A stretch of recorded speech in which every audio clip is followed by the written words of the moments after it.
Have you ever flipped over a rock or a log and seen something with lots of legs scurry away? Chances are, you've met a centipede. These creepy crawlers live all over the world, from warm jungles to cool forests. The only place you won't find them is Antarctica because it's just too cold for them there. Scientists have discovered more than 3,000 different kinds or species of centipedes. They love to hide in dark, damp places like under leaves, inside rotting wood, or even in the soil deep underground. They are nocturnal, which means they are most active at night when they come out to hunt for their food. Centipedes come in all sorts of sizes. Some are tiny, no bigger than your fingernail, measuring less than a centimeter long. Others can be giants in the bug world. The biggest ones can grow to be an incredible 30 centimeters long, which is about the length of a school ruler. Their bodies are made up of many different parts called segments. Each segment has its own pair of legs, which helps them move so quickly. They have a distinct head at the front with a pair of long feelers called antennae. These antennae are super important because they help the centipede smell, touch, and explore the world around it. On their head, centipedes have special mouth parts for grabbing and eating their food. But the most interesting parts are right behind their head. The very first pair of legs on a centipede's body are not for walking at all. These legs have changed over time to become sharp, venomous claws called forcipules.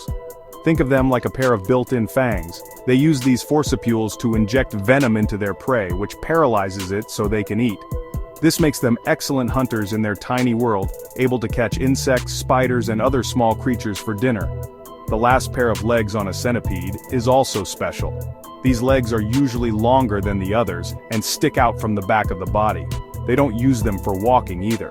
Instead, these back legs act like another set of antennae. They can use them to feel what's happening behind them, which is a great way to watch out for any predators that might be trying to sneak up. So, from their front antennae to their special back legs, a centipede's body is perfectly designed for a life of hunting and hiding in the dark. The name centipede means 100 feet, but this name can be a little tricky. It might surprise you to learn that no centipede in the entire world has exactly 100 legs. It's a fun fact that sounds like a riddle, but there is a simple reason for it. A centipede's body is made of an odd number of segments that have legs. For example, a centipede might have 15 segments with legs, or 21 or 45. Since each segment has one pair of legs, one on the left and one on the right, the total number of legs will always be an even number. So how many legs can they have? It really depends on the species. The smallest centipedes might have only 30 legs, which means they have 15 pairs. As they grow up, some types of centipedes will actually add more segments and more legs each time they molt, or shed their skin. The centipedes with the most legs belong to a group called the soil centipedes. One incredible species from Italy has been found with an amazing 358 legs. That's 179 pairs of legs on one tiny body, helping it dig and move through the soil with ease. The reason they always have an odd number of leg-bearing segments is a mystery that scientists are still studying. It's just one of the unique rules of their body plan. So, a centipede could have 98 legs, which is 49 pairs, or 102 legs, which is 51 pairs, but it will always skip over the 100-leg mark. This strange counting rule is one of the things that makes centipedes so fascinating. It's a great reminder that in nature, things aren't always what they seem, and even a simple name can hide a cool scientific secret waiting to be discovered. This odd-numbered body plan is consistent across all 3,000 species. From the fast-running house centipede scurrying across your basement floor to the giant hunters of the Amazon rainforest. Every single one follows this rule. It's a fundamental part of what makes a centipede a centipede. So, the next time someone tells you a centipede has 100 legs, you can share this fun fact with them and explain why they are the creatures that can get so close, but never quite reach that famous number. It's their special, leggy secret. Centipedes are divided into 5 main groups, or orders, and each one has its own special way of life. The first group you might have seen is the house centipedes. These are the ones with super long, almost see-through legs that can run incredibly fast. They are famous for their speed, zipping across walls and floors at about 40 centimeters per second. Their legs get longer from front to back, which helps them run without tripping over their own feet. They might look scary, but they are great at catching spiders and other pests in our homes.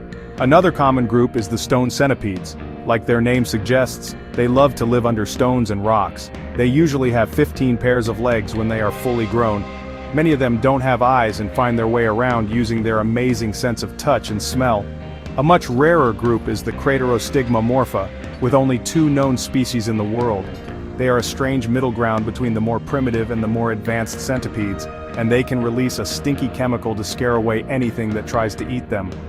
Then we have the soil centipedes, which have the most legs of all. These long, worm-like centipedes are built for burrowing. They spend their entire lives underground, digging through the dirt in search of earthworms and other small soil dwellers. The final group is the most famous and feared, the giant centipedes or Scolopendromorpha. These are the heavyweights of the centipede world. Some, like the giant desert centipede, are known for their bright warning colors and powerful venom. They are bold hunters that will take on prey much larger than themselves. These giant centipedes use their strong forcipules to deliver a very painful bite. Their venom is a powerful mix of chemicals designed to quickly paralyze their prey. For small animals like mice, lizards, or even birds, this bite can be deadly. For humans, a bite from a large centipede is extremely painful. It can cause swelling, redness, and a lot of pain that can last for days. While it's very, very rare for a human to die from a centipede bite, it's a good reason to always be careful and never try to handle one of these impressive hunters. After finding a partner, centipedes have some interesting ways of starting a family. The mating process is very secretive. Instead of meeting face to face, the male centipede will create a small silk pad and leave a packet of sperm, called a spermatophore, on it. He then does a little dance to get the female's attention and guide her to his gift. The female will then walk over the spermatophore and pick it up to fertilize her eggs. This indirect method helps them stay safe from each other, since centipedes can sometimes be cannibalistic and might eat each other. Once the eggs are ready, different types of centipedes have very different parenting styles. Some, like the house centipedes and stone centipedes, are not very involved. The mother will lay her eggs one by one and carefully cover them with soil or silk. After that, she leaves them to hatch on their own. The baby centipedes, called nymphs, look like tiny versions of their parents, though they often have fewer legs. They will have to survive by themselves, growing bigger and adding more segments and legs each time they shed their skin. However, mothers from the giant centipede and soil centipede groups are amazing parents. A mother from one of these groups will lay a big clutch of eggs and then wrap her entire body around them to protect them. She will guard them fiercely, fighting off any predators like ants or spiders that try to eat them. She also spends her time carefully licking the eggs. This isn't just to keep them clean. Her saliva has special chemicals that stop dangerous fungus and mold from growing on the eggs, which would kill them. This motherly care is a full-time job. The mother centipede will not leave her eggs for any reason, not even to eat, until they have safely hatched. Sometimes she even stays with her babies for a little while after they hatch, protecting them until they are big enough to go out on their own. It can take a centipede several years to grow up and become an adult ready to have its own family.